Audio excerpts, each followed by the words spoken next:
and welcome you to the census, what you need to know and how to be involved, to a webinar. We appreciate you joining us this morning. My name is Jeff Poulos. I'm the CEO of Associated Grantmakers.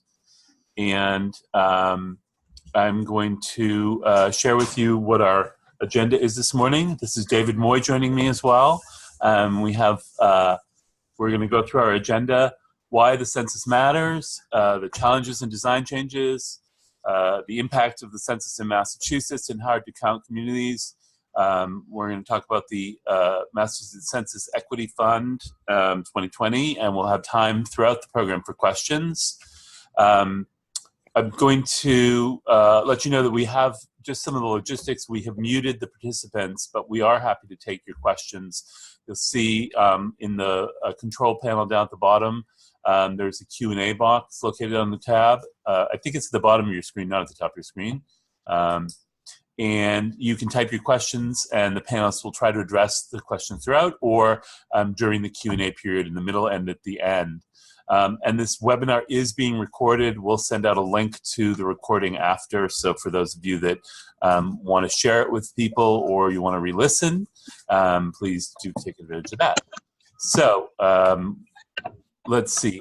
We have today with us Katie Campbell Simons, the project consultant for the Mass Census Equity Fund, Avi Green, Executive Director of Scholar Strategy Network, Alexie Torres, the Executive Director of Access Strategies Fund and the Chair of the Mass Census Equity Fund, and David Moy here with me in the office at AGM.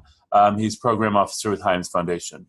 So thank you again for being here, and I'm going to turn it over to Katie. Great. Thank you, everyone, for joining us. So there's a lot of data and there's a lot of information out there about the census. What I'm going to do is try and give an overview of what we're seeing nationally, what sort of some basic information about the census, and then a little bit about Massachusetts. And it's a lot of data and information, and there's even more out there. We've been working with a national consultant who has been working on the census for years and years. And so a lot of this information is from her. And if I don't answer questions, there's my email at the end of the webinar. You can email me a follow-up as well if we don't get to it today. But the basic info is that the decennial census is the largest mobilization and operation conducted in the U.S. And it happens every 10 years, but the work for each of them starts many years ahead of time. And the law is that every resident be counted in the United States, whether they be a citizen or not. And all the information and all the data that's collected really determines how over $675 billion of federal funding is allocated throughout the state around all sorts of issues, critical programs like public transportation and healthcare, housing, etc. The census data is also used to draw political boundaries at the state and the federal level, which affects voter engagement and districts. And also a lot of the census data is used yearly by multiple different institutions for research, information. And I've learned as I'm talking more and more with some folks at the census and in other states that the census work is ongoing all the time. There's data being utilized, there's data being gathered. There's several other smaller censuses that the Census Bureau does between each of these 10-year counts. So it's really a massive ongoing data collection process that's pretty significant and pretty awesome. So the challenges to this year, and some of you may have already heard some of these things, and there's several different pieces to the challenges we're facing for 2020. But overall, the census has always had issues with several communities that are hard to count. And I list them out here.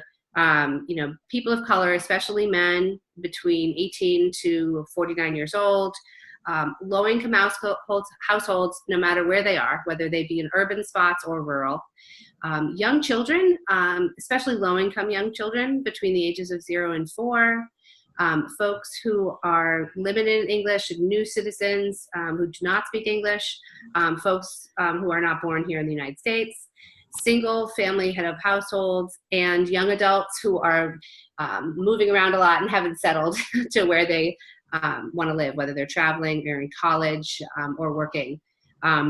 Because of all of those pieces, often all those folks have been undercounted. What ends up resulting in that the sort of non-Hispanic, white, higher income households are often overcounted in communities. So there's an unrepresentation that happens.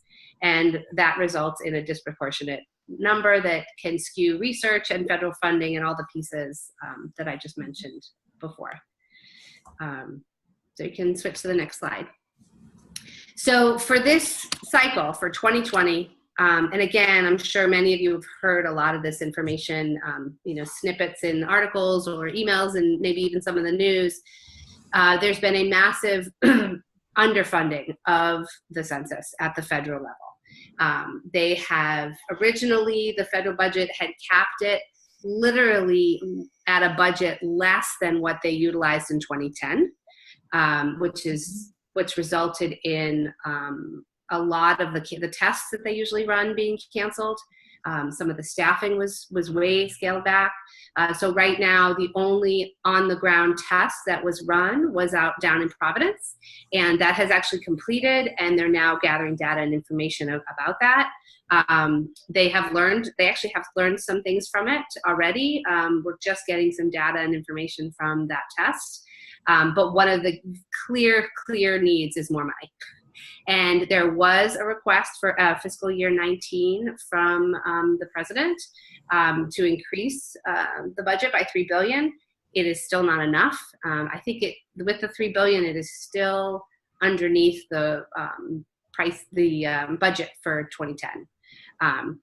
So the other pieces that are difficult is that we really have a whole new ball game in that the majority of the census is going to be done online and digitally.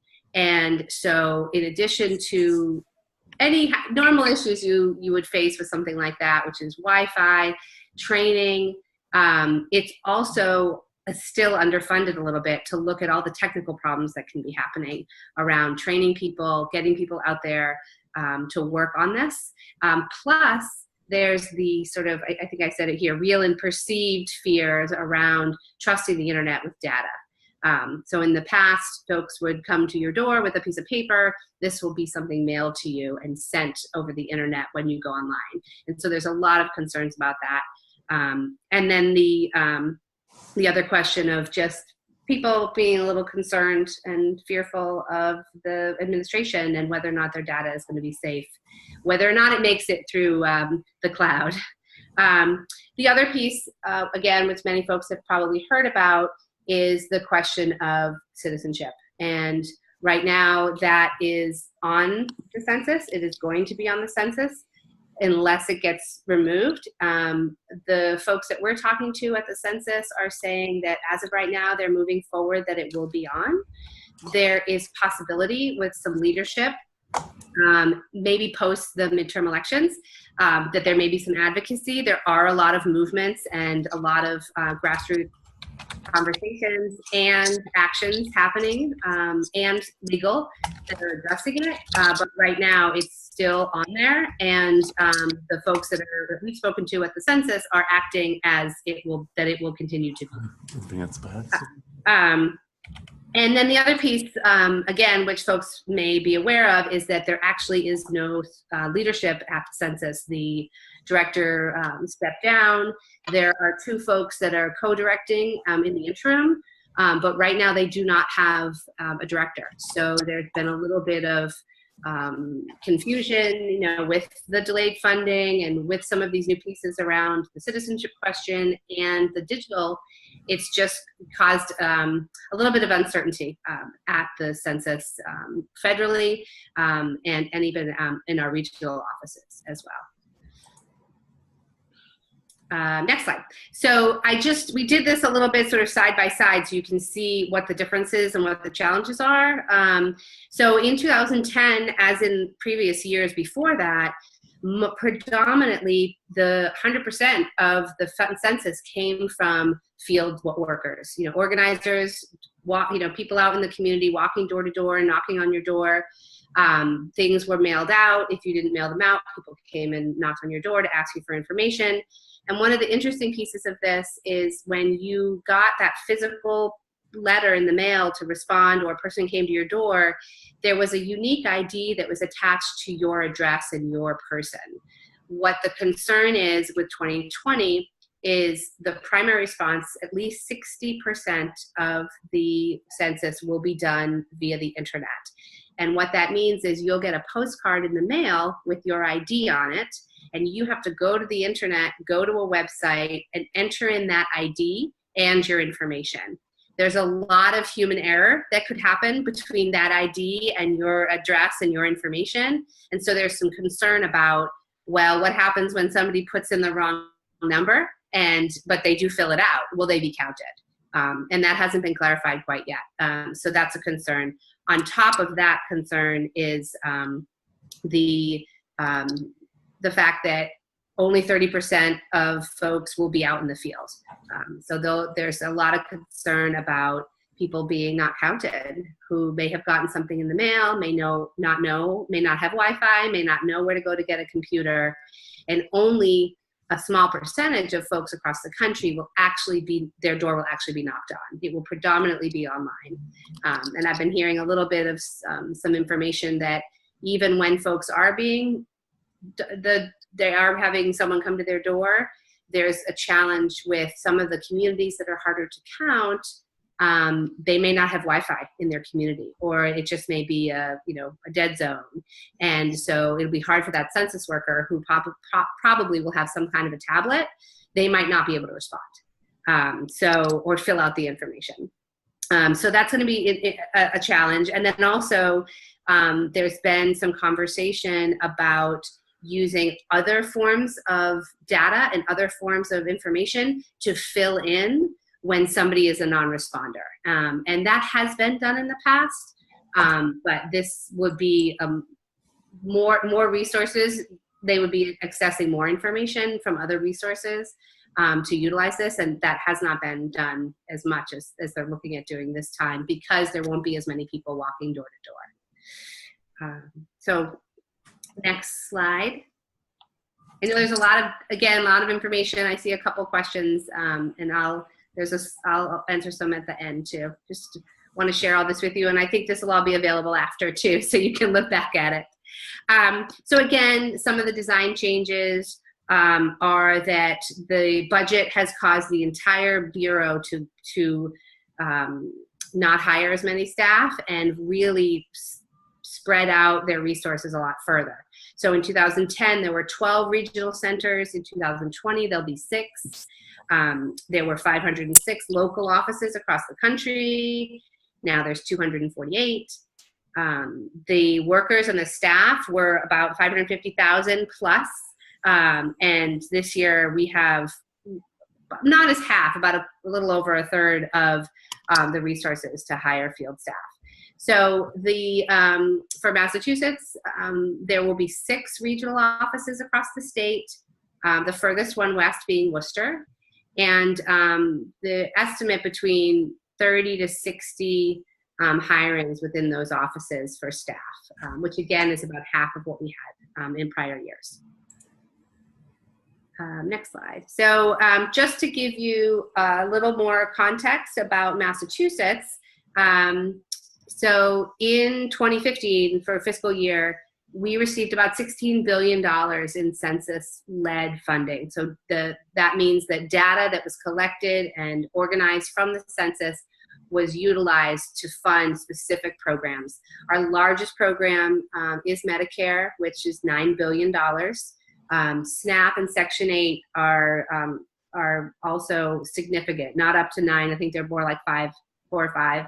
And so they are the top funded programs. There are many other smaller programs that also receive resources from the $16 billion, but it is an incredible amount of federal resources to low-income families and transportation resources in the state. We have in the past, again, many of you probably are aware, We have faced several challenges and fraudulent issues and lawsuits around redistricting and utilizing unfair use of data. And so that's something that we are very cognizant of and are thinking of in this work. And something we've learned in this work as well, and talking to some other researchers and talking to other folks, is that Boston itself actually has per capita one of the highest amounts of hard to count tracts in the city itself, which is Katie. Yes. This is Avi. Can I just say something? Because I actually was able to track down the answer. Oh, awesome. To why this is, because this is Avi Green. I'll speak later, but there was this really interesting question of why does Boston have so many hard to track census areas, so many neighborhoods that are hard to get a good answer from, and the reason seems to be Boston is known for triple-decker houses. Massachusetts is known for a really large number of triple-decker houses, and so the challenge with that is that a lot of times in a 3-unit household, it's hard to get someone to come to the door. It's difficult. It's more difficult to get everybody to come to the door than it would be in a single family home. But unlike a really large apartment building, you don't have as much access to an organized management company or single owner. So the census is a whole operation for dealing with group quarters and large buildings and all that stuff. And Boston is in, what's the opposite of a sweet spot? The hard spot of having, basically being one of the hardest cities to count in the United States. Sorry, back to you, Katie. No, thank you. No, that's really helpful. Thank you. So within all those challenges and the realities that we're facing, that is one of the reasons why the Census Fund has come together. And I just want to say I've had the opportunity, I worked with this group back in 2010. We are facing a very different census this time around with a lot of different challenges, and we're in a different world. But we're really excited that folks are really passionate and interested in being a part of this. And thank you. So before we move on, because we're going to move on to talk about specifically what more about Massachusetts and the hard to count issue from Massachusetts. We're also going to then, when we hear from Avi, and then when we're going to hear from Alexie, specifically about what the fund is doing. We want to pause here and see if there are any clarifying questions for Katie. And I know, Katie, one did come in asking if we know who the primary IT vendor is. You may or may not know, and if not, we could. Avi actually answered it, I think. Oh, he did. Yeah, so I don't know the absolute primary, but I know that one of the largest is Deloitte. But this census is starting late and still has an awful lot of federal contracts to create. So, and I'll touch on this a little bit in a minute. Yeah, just on that, what Avi just said, I just spoke this week to our regional coordinator who's going to be doing all the hiring of all these 6 regional offices. Their plan is they won't even be hiring people until a year from now, which they had said is a little bit behind what their original plan had been. They discovered a lot of challenges when they did the hiring in Providence, so they've actually learned from that. And some of the challenges to that are that they're hiring all online. And so again, people who are interested in some of these positions have to be able to access the internet. They don't have everything. Some things are in Spanish. So they're just learning, and really everything's just a little delayed from funding and from this shift to primarily being online. So, Katie, we have another question. What districts are at risk? So Massachusetts is not at risk of losing a district for this round of the census. So the focus that we're actually having is. Oh, Katie, I think you froze. Yep. Maybe I should continue for a little bit while she unfreezes. Yeah. Okay, great. So this is Avi Green from the Scholar Strategy Network. And just by way of introduction, although I work now at the Scholars Strategy Network, which is a group of researchers who try to provide useful research around the country to people working on public policy challenges like this one. 10 years ago, I was at MassVote, which was one of the organizations involved in the Massachusetts Census Participation Project then. So I have a long-running interest in this.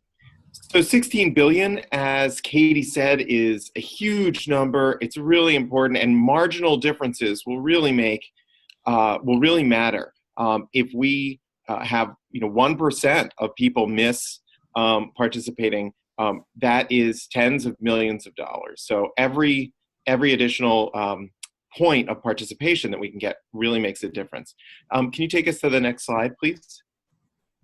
So about 1/4 of the neighborhoods in Massachusetts are hard to count.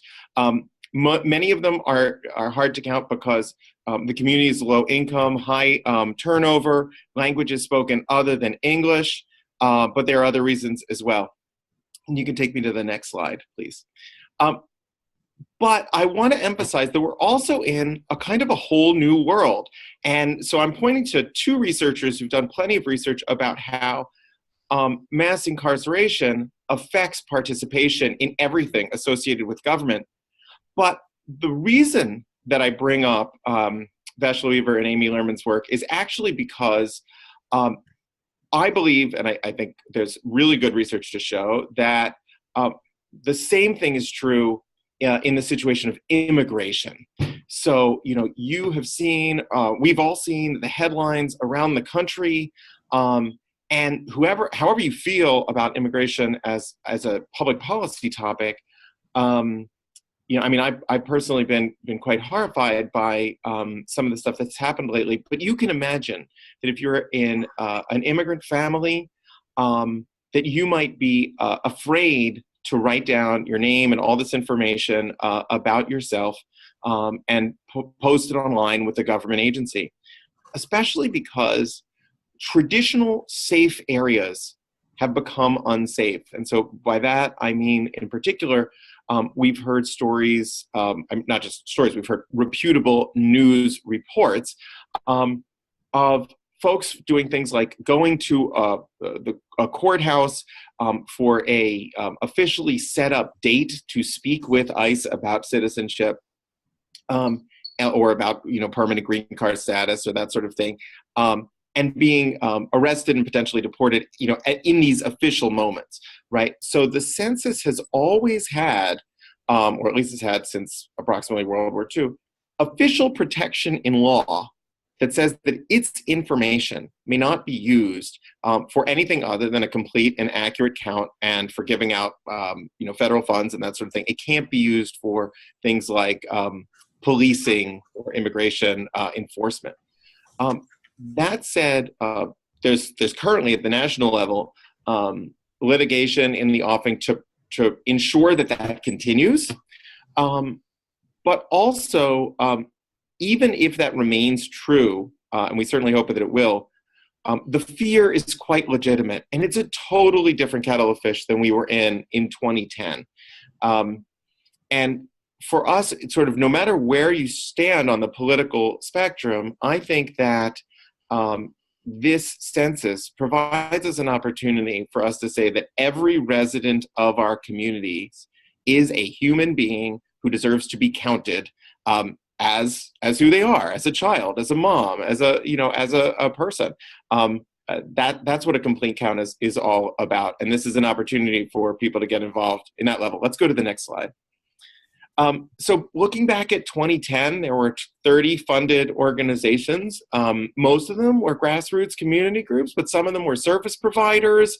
And there was really opportunities within the entire nonprofit field for people to send a message that these questionnaires are coming, and we all have a responsibility to fill them out and return them. As well as there were opportunities for people to show actual examples of the questionnaire, take people through it in multiple languages, and we did things like that door to door. We also tried to access the media and get news reporters and stuff like that to talk about the fact that the census was coming in very thoughtful, positive ways so that people would not be afraid, frightened, or surprised when they were contacted. And it worked, which I'm really happy to say. That is to say that the tracks which the census, which we targeted, over half of them were able to increase their mail-in participation, even though in many cases those tracks had become harder to count than they were 10 years previously. So the number of non-native speakers of English had increased. The number of youth had increased. For many reasons, Massachusetts had become harder to count over the past 10 years, but we were still successful. Let's go to the next slide.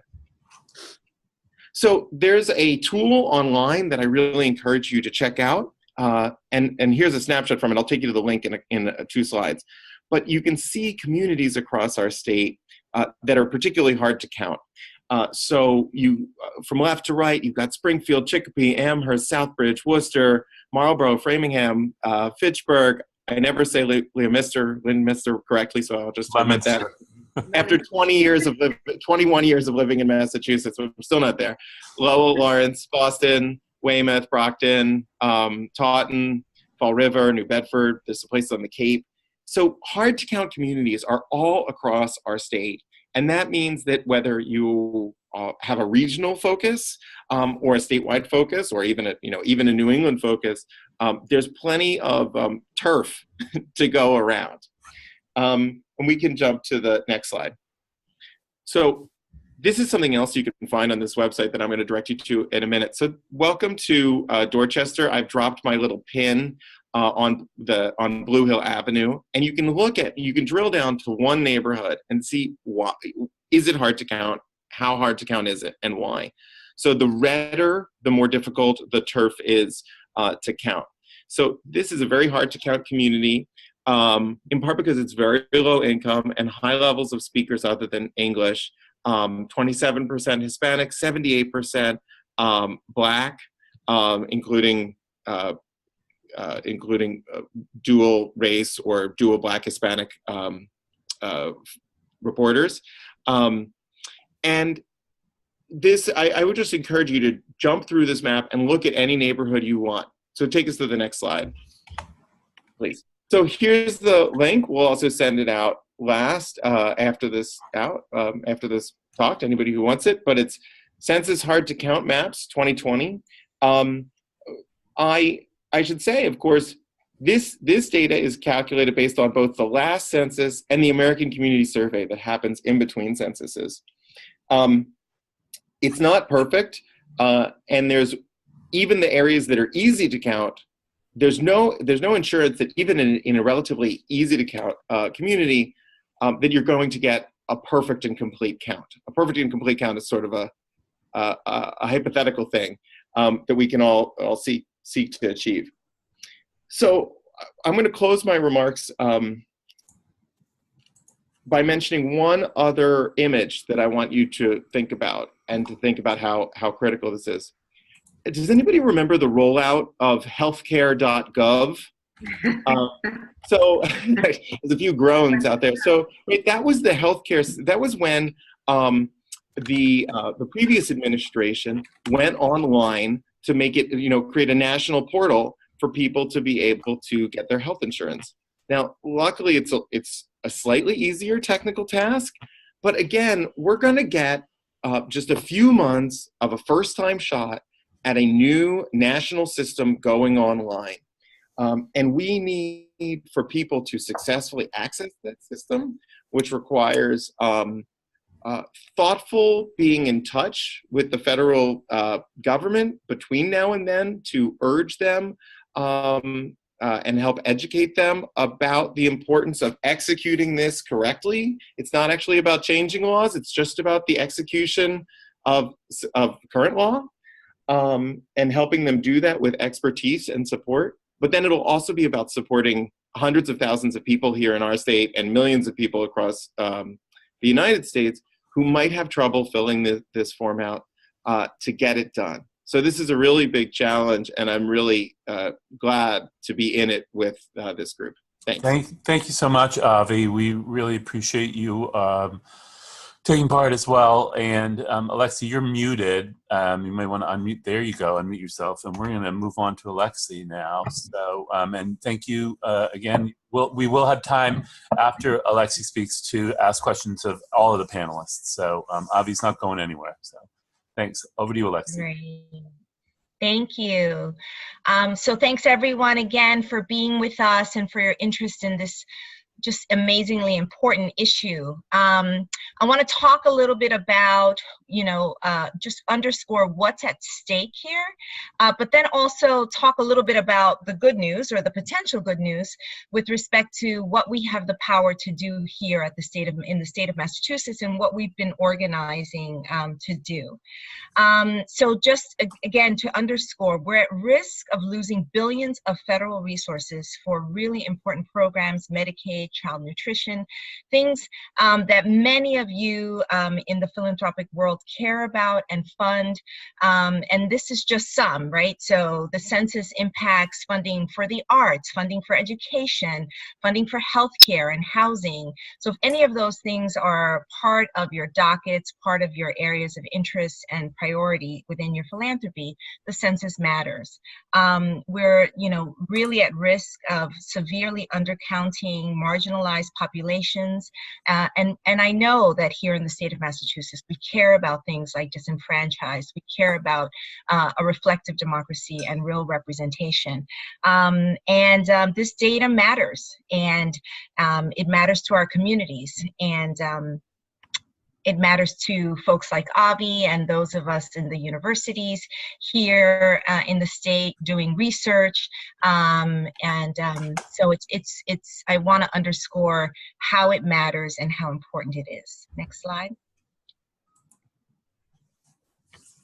Okay, so let me talk a little bit about the Massachusetts Census Equity Fund 2020.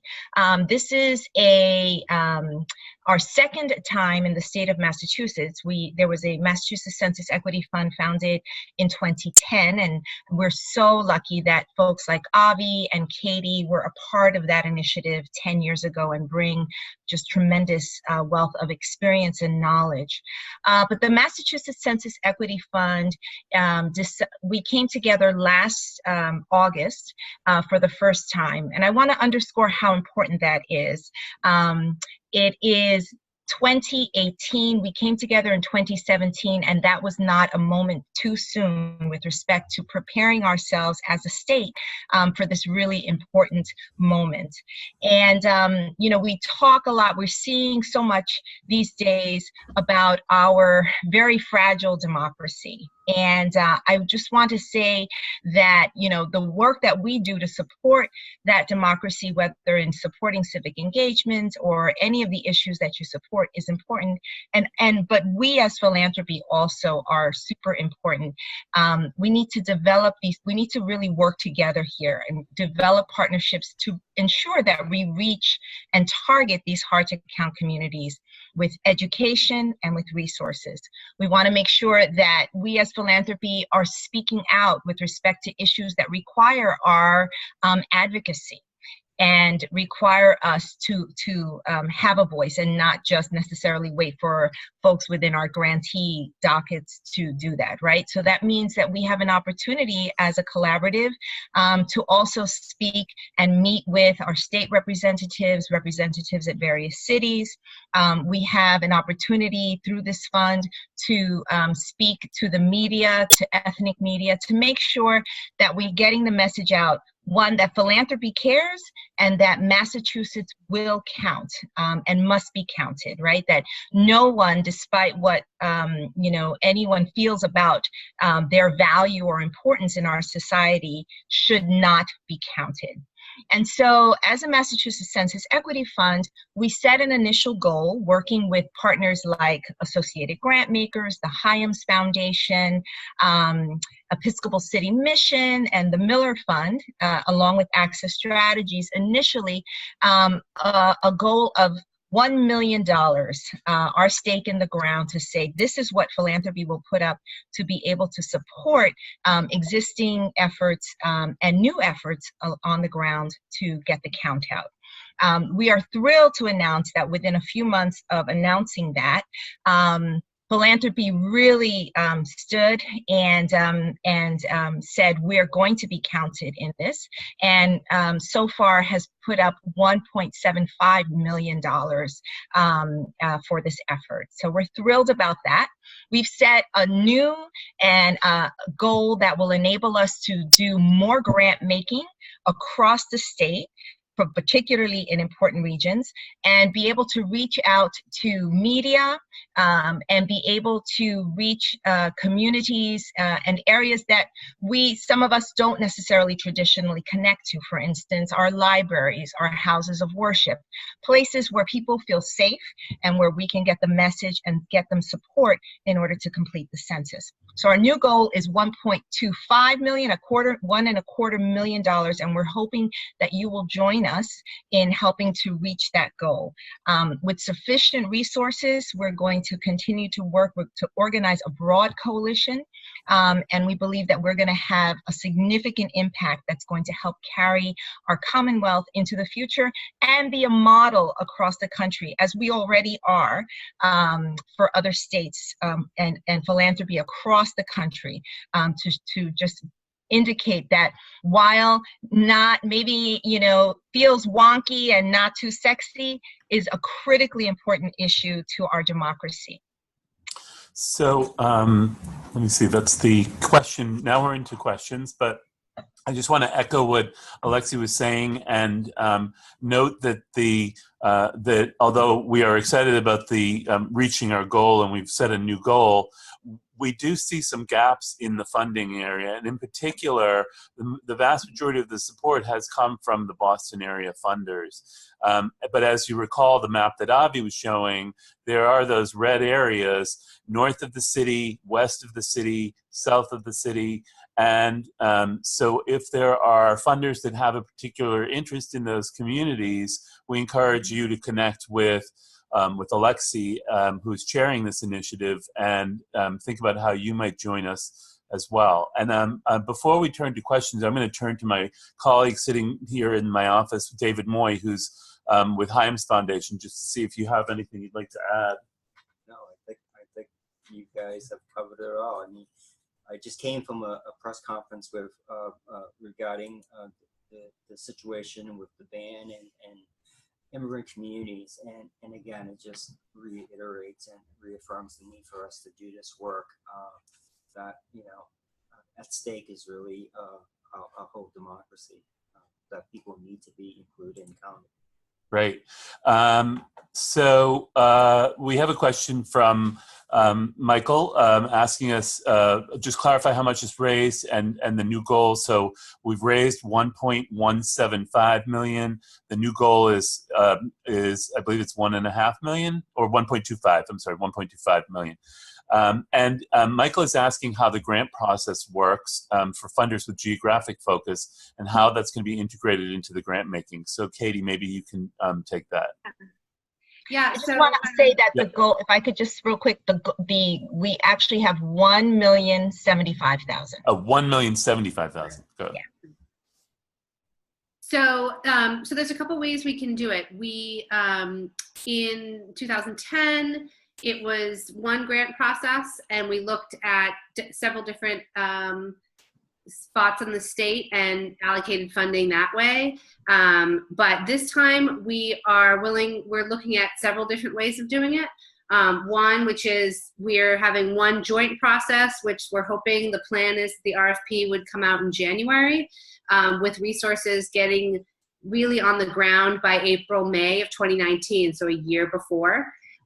We are willing to do it that way, where internally we can be looking at specific regions, and if somebody wants to give resources and they want those resources specifically to go to Western Mass or the Merrimack Valley or the Berkshires or the Cape, we can do that internally, or we can work in partnership with you. We've had a couple funders that have committed resources within their own grant process, and have just have committed to working in partnership with us so that we can track that. So at the end of all of this, one, we can be looking at where the resources are going and making sure that we're we're catching all these hard to count communities, but also that at the end of this, we can look back with evaluation and look at what resources were allocated, not only through this joint fund, but if there were other funders that focus their grant making on the census specifically, we want to work with them. So we're willing to either partner utilizing the joint fund and looking at specific geographic areas and making sure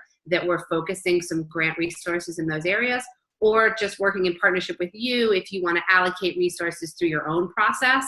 And like I said, from our research and from the learnings from 2010, and I'm working to regularly talk to a couple other states who are doing similar work. We've all really learned that trying to get resources into folks' hands about a year ahead of time would be the best. So I know some organizations, some foundations, they don't have the right timeline for their grant resources. So that would be a place where we could step in to help you allocate funding. If you wanted to get it in to that region a year ahead of time, it could come through us, and we could be working in partnership with you. Anybody else have any questions that are on the phone, or any of our panelists have anything to add? Yeah, I just want to underscore what Katie is saying, is that there are multiple ways to participate in the equity fund. It is a pooled fund, and we have, fortunately, the infrastructure, the staffing, and the support to be able to put out an RFP, to do grant making, to strategically identify communities. If within your organization, within your foundation, you don't have that infrastructure and you want to take advantage and participate in the collaborative fund, that's great. But if, as Katie is saying, if you've got your own infrastructure, if you've got your own grant making process, reach out to us. We're happy to support. We're happy to provide materials. We're hoping to work, we are working with the Boston Foundation in putting out some materials, hopefully in other languages that we can use to share very specifically with folks in the Commonwealth on the ground doing this work. We can provide, training. We're happy to come in and talk to your trustees if you need to get some support in terms of making a case for support for this. And if you just feel that what you can do is provide basic information to your grantees, then reach out to us and we're happy to help you get that information together and into the hands of your grantees. All of those efforts are going to count. Katie, Chris O'Keefe from Greater Worcester Community Foundation has got a question here. I'll repeat it for everybody so that everyone hears it. He's asking how we can begin to estimate costs for doing a good program in a locality. Basically, what's it going to cost to do the job right in Worcester? Yeah, so I think there's a couple ways to answer that. One is that I think we should probably look back. We could look at the mapping. We can look back at 2010 because we, look at the grants that we gave out in 2010 and see who they were and how many grantees there were and what the results were. And then also, I know from talking to the folks at the census that they are planning to open an office in Worcester. And they want to work in partnership with us around the hiring and the resources and the connections that they want to make within the community. So I think those three pieces, really looking at what happened in 2010, what resources were in Worcester in 2010, and then what the plans are for 2020, we could have a conversation and think about who would need to be at the table, what kind of organizations would need support, things like that. And so Jenny Siegel asks us, is there a worry about Western Mass, in particular, since there'll be no regional center there? Yes. Yeah. Yes. I mean, as you saw, the furthest west is Worcester, which is not west at all. And so there is a concern about the western part of the state. Right. And we will be meeting, I know Katie's and some folks are going to be meeting with foundations and individuals in Western Massachusetts, really targeting outreach there. And obviously, it'd be great to get some targeted support from philanthropy there. But also for those of us who don't necessarily have deep roots in Western Massachusetts in the funding world, to even get lists of grantees and folks that are in Western Massachusetts that are doing this work, I think is going to be really helpful to us. So please reach out. I was going to say, this is David from the Heinz Foundation. I think in 2010, we had the Western Community Foundation, Western Mass Community Foundation, and the Davis Foundation involved. And that was really crucial because most of us at that point, we were a smaller group. We didn't have any base in Western Mass. So those two foundations were crucial in allowing us to really identify who to work with and who would do the work more effectively. I think, there was the previous question about resources. What I would say is that no matter how much we raise, it probably will not be all the resources that would be ideal in doing this work, because we're not only making up for what the federal government's cutting, but also for the fact that there's a major change in approach to this work. Nevertheless, it's not only the resources we're soliciting from the folks here and hopefully other foundations that we will talk to later on, but just as important is really the contributions you can make in helping us identifying the groups that we should work with to maximize the resources that we do have. We want to make sure that we're working with groups that who would be able to assist us in getting the fullest count possible. And that's a big piece of this. Right. And so, Michael, that does also touch on the question you're asking about the Southern Berkshires. There are pockets there. And so we will connect with the funders in Western Mass just to see, how they might partner on this effort and to ensure that the hard-to-count communities in that part of the state are not ignored. And Michael, you also asked a question here about are there materials to think about grant making that would be helpful? For example, different levels of grants for information at libraries versus door knocking, getting money on the ground early, and doing internal education for allocation of funds by foundation leadership.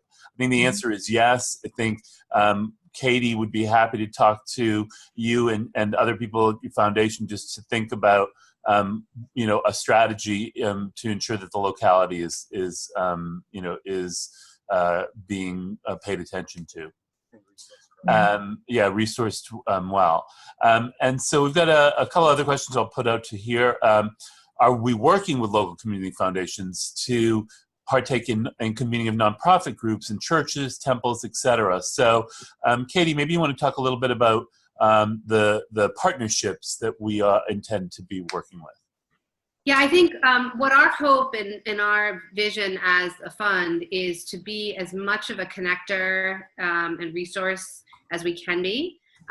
So what we're thinking about on the partnership level is that we are looking at the state and cities and municipalities, and we're looking at the faith community as well and the business community. So what I'm doing right now is, at first we're talking about it at a statewide level, just to have some conversations with folks about, talking to the Secretary of State's office, talking to the Mass Municipal Associations, talking with, I'm actually have a call in a couple weeks with several faith-based organizing entities some that are statewide, some that are focused in Boston, just to start having the conversation with them about how they think they might be engaged. And so we're not working specifically with, individual foundations yet. I think what we're really hoping to do is have these conversations with the organizations and see what way they want to move. I think it will be slightly different everywhere, depending on the community.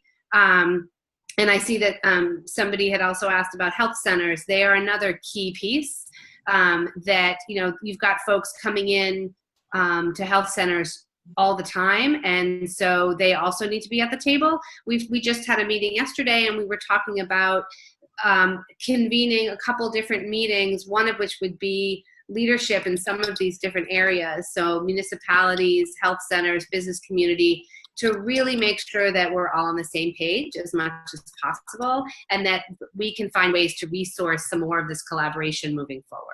Right. Also, I think the beauty of this process compared to 210 is that we started in 210 18 months out. So we did not have a lot of time to cast a wide net and to engage the broadest, spectrum of interested parties as possible. I mean, the beauty right now is that we started way earlier. Alexie jumped on with 3 years. We have about, less than 3 years at this point, but we have much longer runway to actually be inclusive of the broadest range of groups possible. And that's part of why we're doing this webinar. We're going to do traveling to Western Mass and elsewhere just to engage the different parties that should be involved. And we hope that folks' interest will lead them to join this collaborative, because it is wide open. We need your input, and we need your ideas about how to best reach the communities that are hard to count where you are. Can I add one thing about that? I really thought that one thing that David said a moment ago was really valuable. Not that the comment he just made, but before that, when he said, we don't know how much it will cost to do this right, and that we could use more. And it's extremely difficult for us to understand what the cost might be, given the switch to the internet, the politicization of immigration as an issue is just totally different from 2010 or 2000. And the possibility that there may actually be counter messaging, right? It's not impossible. We saw this a tiny bit in 2010, but this time we may see it more, where some people actually say, sort of in the more conspiracy-minded part of the world, either don't participate for some crazy reason, or are actually sort of telling people like you should not participate because America is for some people and not for others. We really haven't experienced that sort of bloom of racial resentment in the United States in our politics in this way in several decades. And so for those of us who were involved in 2010, not saying that racial resentment was not a thing in 2010, but it's just such a different feeling now.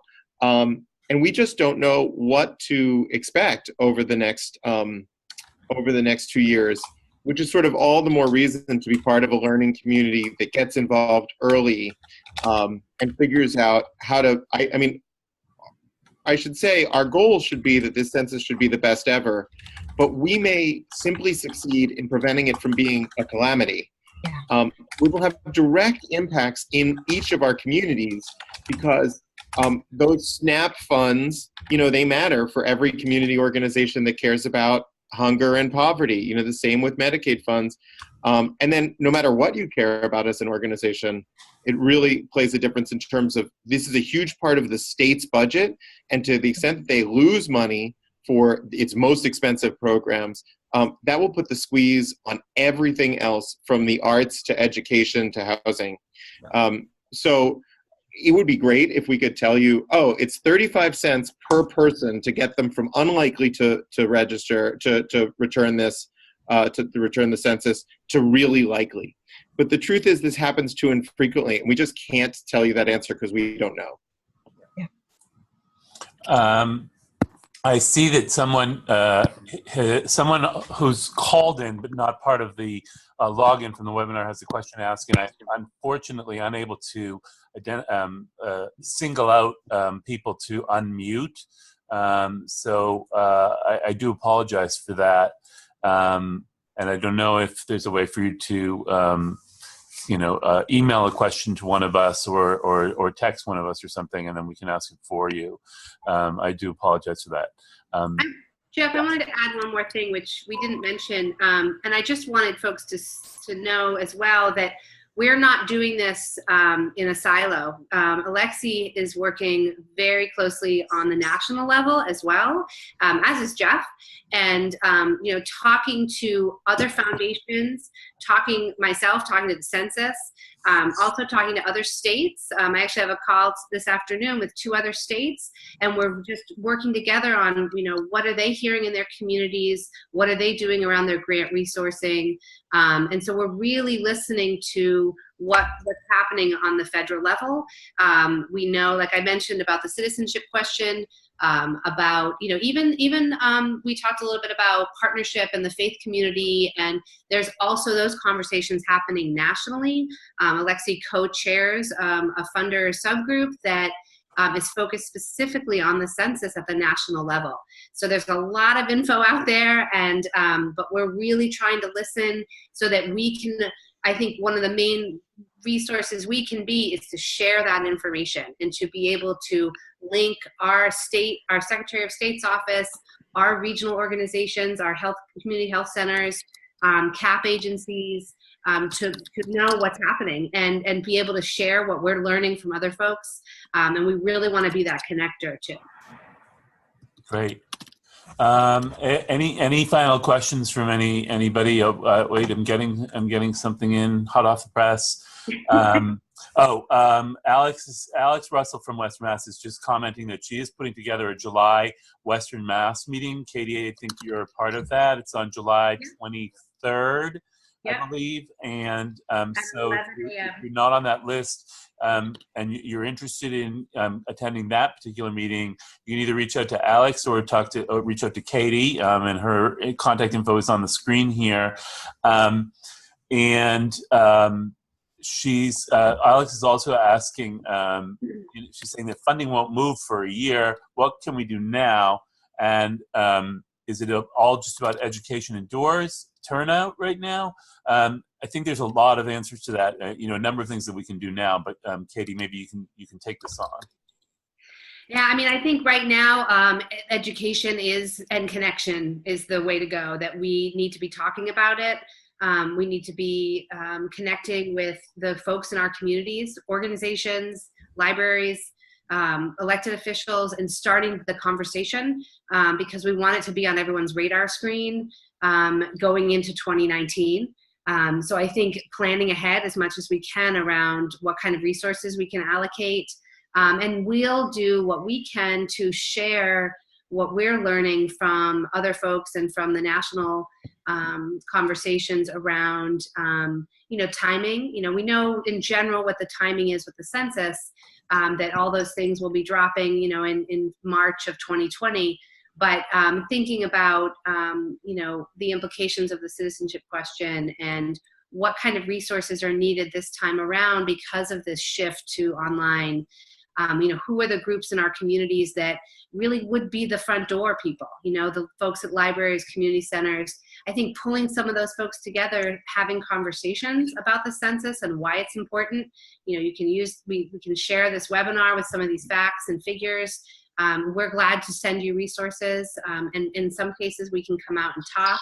And I think that's where we're at right now, so that we can gear up to really have the most informed grant process we can have as well, so that we're getting the right resources out there to organizations in spring of 2019. And Alex also asks, is there advocacy we should do about office locations, et cetera? I would say, I think the ship has sailed on office locations, unfortunately. There's only going to be 6 in Massachusetts. And as we said, the furthest west, which is really central, is Worcester. But advocacy to be done, there are a couple of things that foundations can do. And one is the question about citizenship is still a live question. There is going to be a funder briefing, a national briefing, and for foundations across the country that are interested in what they can do on July 12th.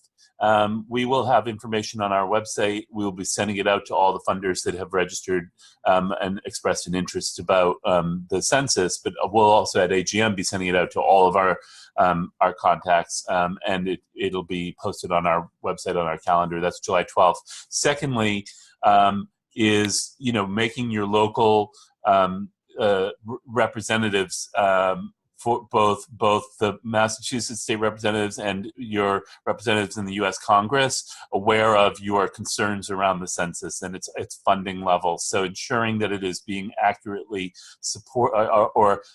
reasonably supported both in the state budget and in the U.S. budget. It's just continuing to raise your voice. That's two things that you can do at this time.